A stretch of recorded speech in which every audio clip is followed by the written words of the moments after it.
Well, hello and welcome to another DevNation Live. It is exciting to have you all here today. We have a very large crowd, and I'm very happy to have Sebastian Blanc with us. He's coming to us from France, and I know you folks from our sessions here, from several previous sessions, you guys come from all over the world, so I'm super excited about that. It's fun to see folks coming in from Africa and Asia and all parts of Europe and Latin America and all throughout the Americas in general. So I welcome you all to this session.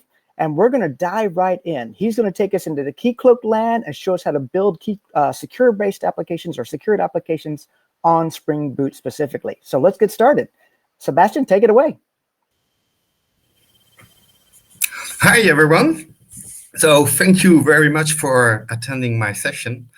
As Burr said, it's really exciting to know that there are people all around the world here. And so let's get started. Let me share my screen.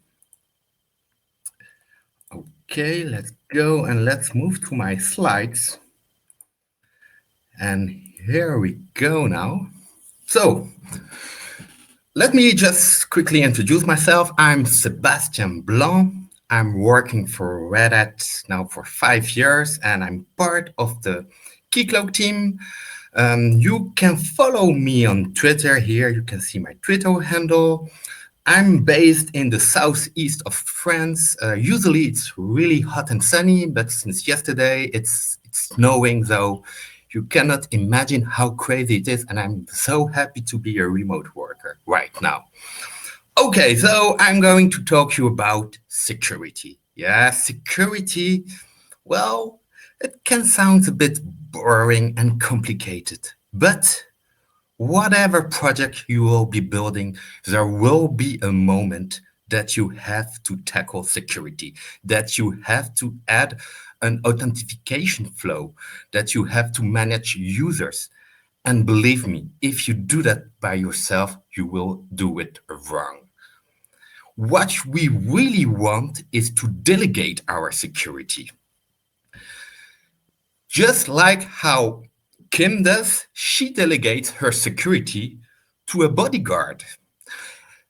So that is exactly what we want to do. We want to delegate all our security matters to a server that will handle that for us. And that is exactly what Keycloak is. So Keycloak is what we call an identity and access management solution. Okay, so it's a server that you deploy, and then any app, front-end app, back-end app, can connect to it and delegate its authentication flows, user management flows, and etc. Of course, it's open source like all the Red Hat products, and you will see in the demo how easy it is to set it up and secure applications. But to give you the big picture of how Keycloak works, I have here this small funny image. So the main concept of Keycloak is to secure realms. So realms is always a word difficult for me to say in English. I talk about territories. So you say to Keycloak here, here's a territory and you have to secure it. And on this territory, you have different applications. Could be a microservice, a web app. And here on this picture, we see that represented as cities. So here in the north, we have GEE land, or I should rename it Jakarta land. It's a place where people don't really want to go. We are not sure why. On the contrary, here we have on the seaside Angular land. That's the place to go. Everyone wants to go there. And here we have Microservices land. We are not sure what is happening there. And of course, in the middle, we have the king of the world, Node.js land. And what happens? You are the user and you arrive with your boat and you navigate to Angular land. So basically, you open your browser and you browse to a web app. And you arrive here, and what happens? Well, you have border control. And hey, Sebi, we lost your screen share for about the last 20 seconds or so. So maybe 30 seconds. So really? If you wouldn't mind, try to exit screen share and reshare. And then go back in time about 45 seconds. Okay. Let me... do Because I that think you again. exited the slides and went to demo mode, and we lost that. Okay. Uh, do you see the slides now? Yep, we see that. Okay. So let's hope it stays this way. Okay. So 30 seconds. So I was explaining that the user browsed to a web app, AngularLand here. Is that more or less where it was cut? And here you arrive and you have border control. And since I'm not authenticated, I get a redirect. And they say, hey, Mr. Sebastian, you are not authenticated. Please go to the Keycloak island to get authenticated. And when I say you get a redirect, you really get an HTTP redirect. And you are redirected to Keycloak. And there you are presented with a logging form. And here you enter your credentials. And if everything is okay, you get a stamp on your passport and you can go back to the island to visit all the cities. The stamp that you get on this passport is not just a randomly generated token. It's more than that. It's a token that contains payload, and we call this token a JWT for JSON Web Token.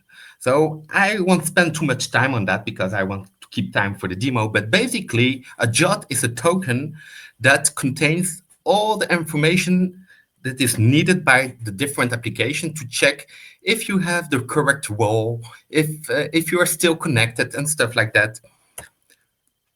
A JWT has always a header. That's not really an interesting part. The interesting part are the claims. So the claims, that is really the payload of your token. You have some mandatory fields, but you can add any custom payload that you want. And once you have this, Keycloak will sign this token. And how will it sign this token? Well, Keycloak has a private key and a public key.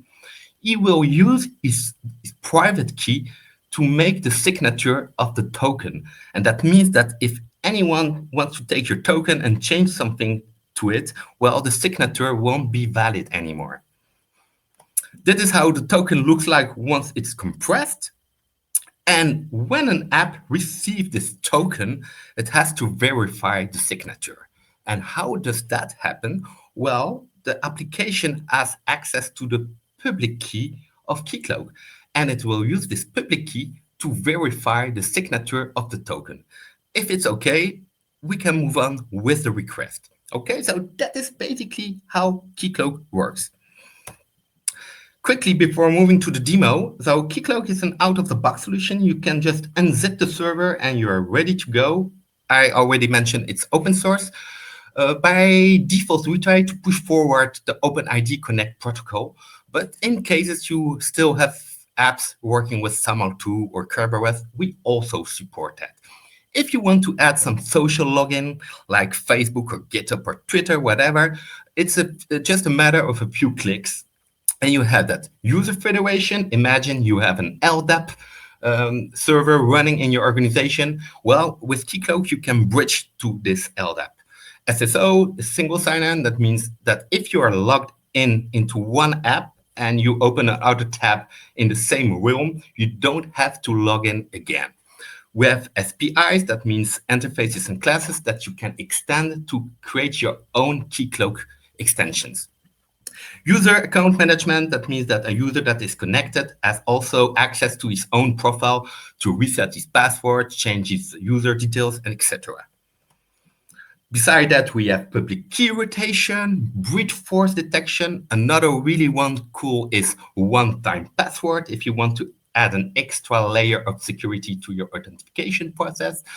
And we have a complete authorization layer. I could talk a whole day about authorization, but just to you to know that if you want really fine-grained authorization, we have that, okay? Just a few words. We were recently added to the tech radar of work, and we are really happy about that. That's a great sign, and that means that our product is popular, and we can see it with the community really growing fast. I have my last slide for all the interesting stuff. I will come back to this slide at the end of my demo, so you can read all the interesting stuff. So time for demo now. And what we are going to do is to secure a Spring Boot application, okay? A really simple Spring Boot application. And I want to bring you through the whole journey of someone that will discover Keycloak for the first time. Where does he start and how does he secure his application with it? So your journey starts on keycloak.org, simply. And you just go to the download tab and you just grab the latest Keycloak server, the zip. You unzip it and you start it, okay? And that is what I did just before the session. I started my Keycloak server here. You can see it's running, and I will access the admin console to configure our realm. So I go to the URL of my Keycloak, and since it's the really first time that I connect, I need to create an admin user. So let's make a really secure admin user. Here we go. And now I can access my Keycloak console. Let me log in. Here we go. So that is my Keycloak console. Here I can create realms, I can create my users, my roles, I can fine-tune my login screens, I can do everything I want. First thing we really want to do is to create a new realm, a new territory. So let's go here and let's create a territory called DevNation. Okay, here we go. And now the second thing I need to do is to declare, to configure a client. So what is a client in Keycloak?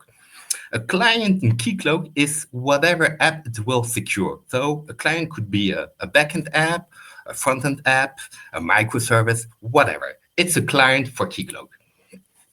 So here let's create a new one. And I will call it the product app because the Spring Boot app that we are going to secure is called the product app. I save it, and here I come on the details screen, and I can keep all the defaults. As you can see here, we are using OpenID Connect. It's a public client, and there's just one field that I need to fill in, is the redirect URL. So when my app will redirect to the Keycloak login screen, it needs to redirect back to my app. And that is the field I need to enter here. So my app will be running on the local host 8080. Okay, so my client is configured. Next step is we want to create a role for our users. So I go here in roles, and all I need to do is click here, add role, and let's make a really simple role called user. Save it, okay. And last step, and then we can move to the application, is to create a user.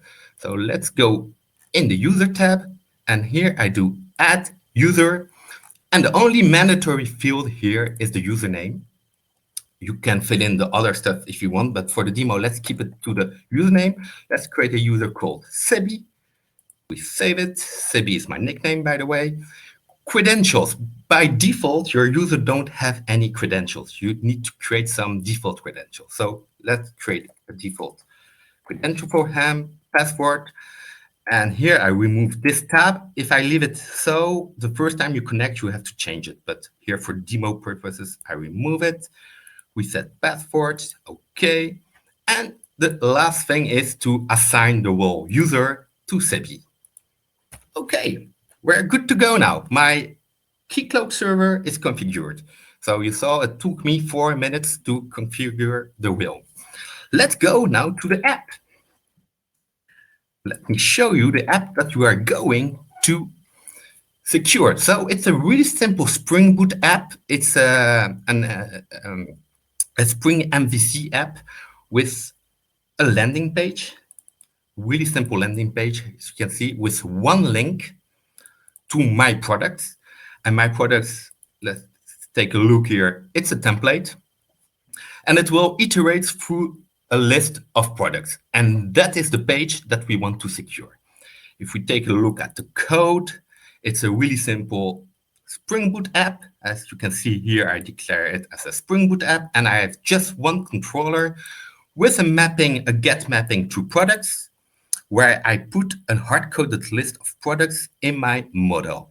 Okay, and logout, we will see that later. And that's all I have. So before securing it, let's just run it and make sure it's working. Okay, so here my app is starting. Let me go to browser. Let me open incognito window, for instance, and I just go to 8080. And here you can see my awesome landing page. You can see my CSS skills here as well. And if I go to my products, well, I have a list of products. Okay, fantastic. My app is working. Now let's secure this app. Let's go back to the code. So first thing I need to do if I want to secure my app with Keycloak is to add a Keycloak dependency. If you know a bit Spring Boot, you know that Spring Boot has the concept of starters, which are Maven dependencies that brings in a lot of functionality. The good news is that there is a starter for Keycloak. So you can see here, all I need to do is add this Keycloak Spring Boot starter.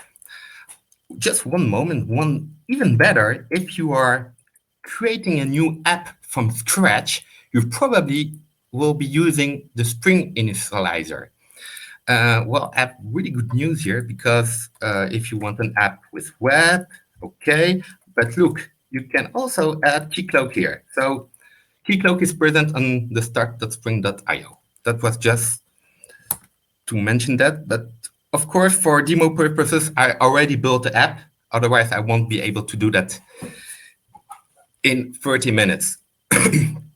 Okay, now we need to configure Keycloak. Well, the Keycloak starter. Let me go here. Here, I can remove this because now I want Keycloak. So here I want to add some fields. And you can see that we also have some completion, which is really nice. So the first thing I need to tell my app is, where is my Keycloak server running? So let me type here the URL. And then I need to tell him on which realm my apps belong. Well, we have called it DevNation. Okay. And then the resource is the client. How is my client called? Well, it's product app. And last thing, we just want to mention it's a public client. It's true. Okay, these are the mandatory fields, but now I haven't specified any security constraints. Now I need to tell the underlying servlet container what path it needs to secure. And just like how you will do it with a web.xml in Java EE app where you define security constraints, well, with Spring Boot, you can do that here directly in the properties files. And the really important line is this one. Here, basically, I define a security constraint, and I say any call to this URL must be authenticated, and it must have the role user. Okay? And I'm done. Now I can start my application again. And you saw I didn't change a single line of my code. I just add properties. So let me go back to the application. Let me go back to my landing page. And now, if I click on my product, you can see that I have been redirected to the Keycloak server. Here, I'm not on my app anymore. I am the login screen of Keycloak. And well, here I can try to log in with the user I created before, Sebi, login. And here we go. Now I'm on my secured page. And if I log out, and let me show you how the logout works, because it's really easy. If you take the logout here, well, it's just a matter of injecting the HTTP servlet request and do a logout, okay? So if I go back to my app now, let's take a look at this screen. Let's imagine we want to, it's a really basic login screen. We want to add some stuff to it. So let's go back to our console, which is here. And on my Wilm settings, there's this tab called Login here. And here I can tweak my login screen. So imagine I want some user registration. I want a link to send my password if I lost it. I want to remember me. Okay, I just save that. And if I go back here to my login screen and that I refresh it, you can see now I can register as a new user. I get to remember me. Okay, let's go a step further. I want some social login. So I guess that you all are developers, so you probably all have a GitHub account. So if I go here in user federation, I can add a provider. Oh, sorry, identity provider, sorry. I can add a lot. You see they're all there, Twitter, Facebook, Google. Let's add a GitHub provider. Here I just put dummy numbers, but you should put the real numbers of the client that you created in GitHub. Save that. And if I go back to my login screen here you see, I can now use GitHub. Okay, so let me check the time. Okay, I'm running a bit late. I want to move forward. So you saw how easy it is to secure a Spring Boot app. Now, if you are a Spring Boot user and that you are doing security, there is a big chance that you want to use Spring Security, right? Well, I have some good news because Keycloak has also a really good integration with Spring Security. So if I go to my POM here, I just need to add one dependency, and it's just a dependency from Spring Boot itself. It's the security starter. That will bring in the Spring Security yours. Okay, that is all I needed to do. And if you know a bit about Spring Security, you know that you have to write your own security config class that configures your security. The good news is that Keycloak has its own security class that extends already the one from Spring Security, okay? So you just have to extend this Keycloak Web Security Configurer adapter, and that's it. I won't go through the details here. It's not really exciting. The interesting part here is the configured method.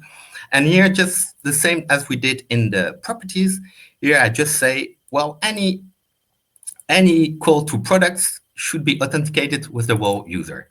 Okay, and that's pretty much all I need to do. What I can also do here is remove this constraint because it's now Spring Security that is handling that. Let me restart this app. And the result should be not that exciting. It will be just the same as before. But the difference now is that Spring Security has been handling my authentication flow. So here, if I log in, you can see again that I'm logged in. Okay, so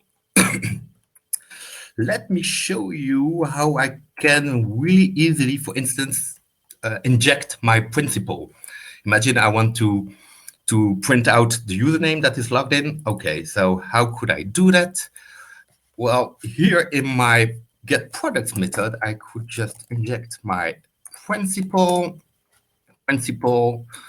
and here I put that in my model, add attribute, and I call it a username, and then it's my principal, and it's get name. Okay. And then by default, it will show me the ID of my user.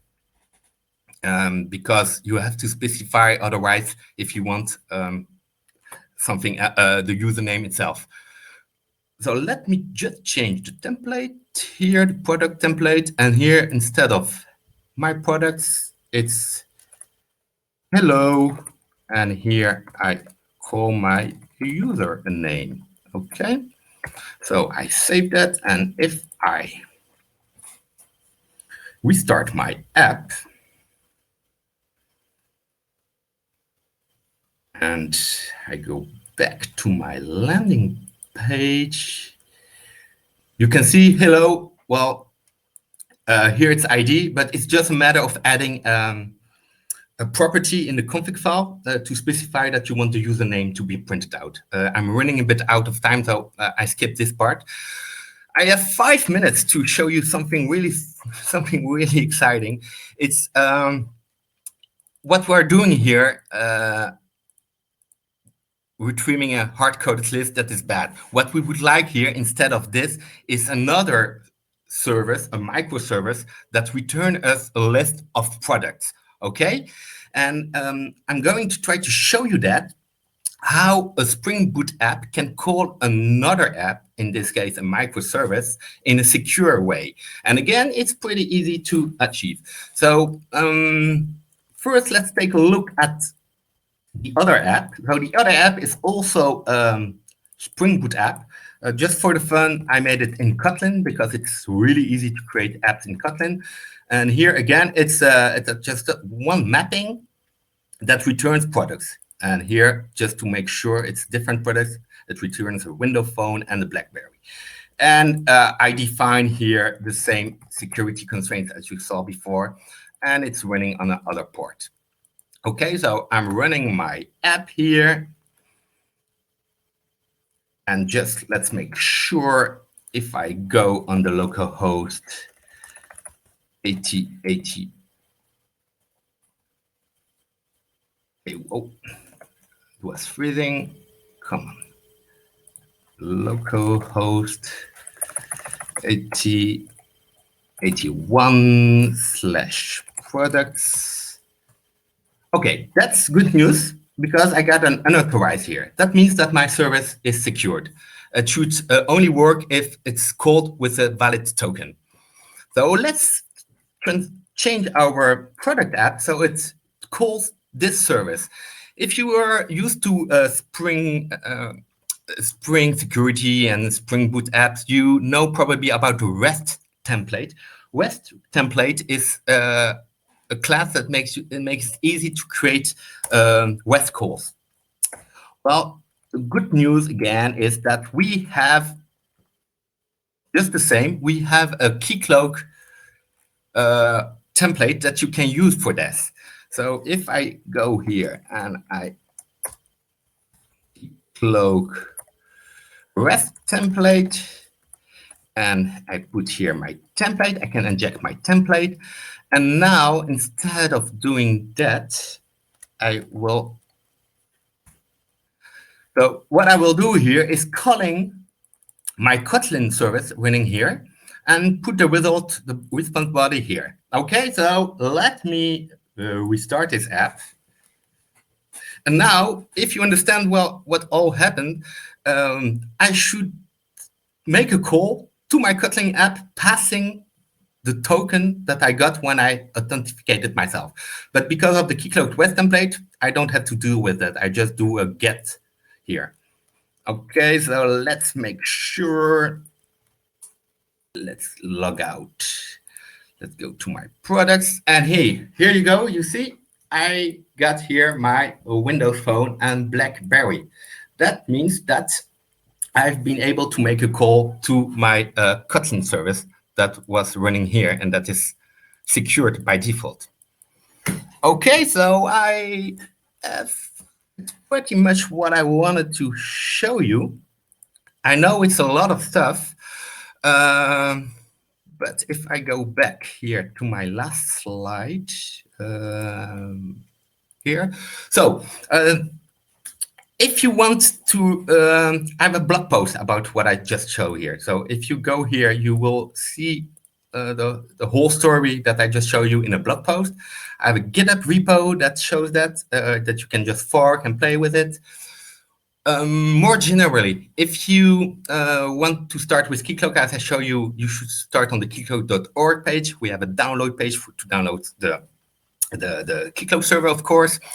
We have an awesome documentation.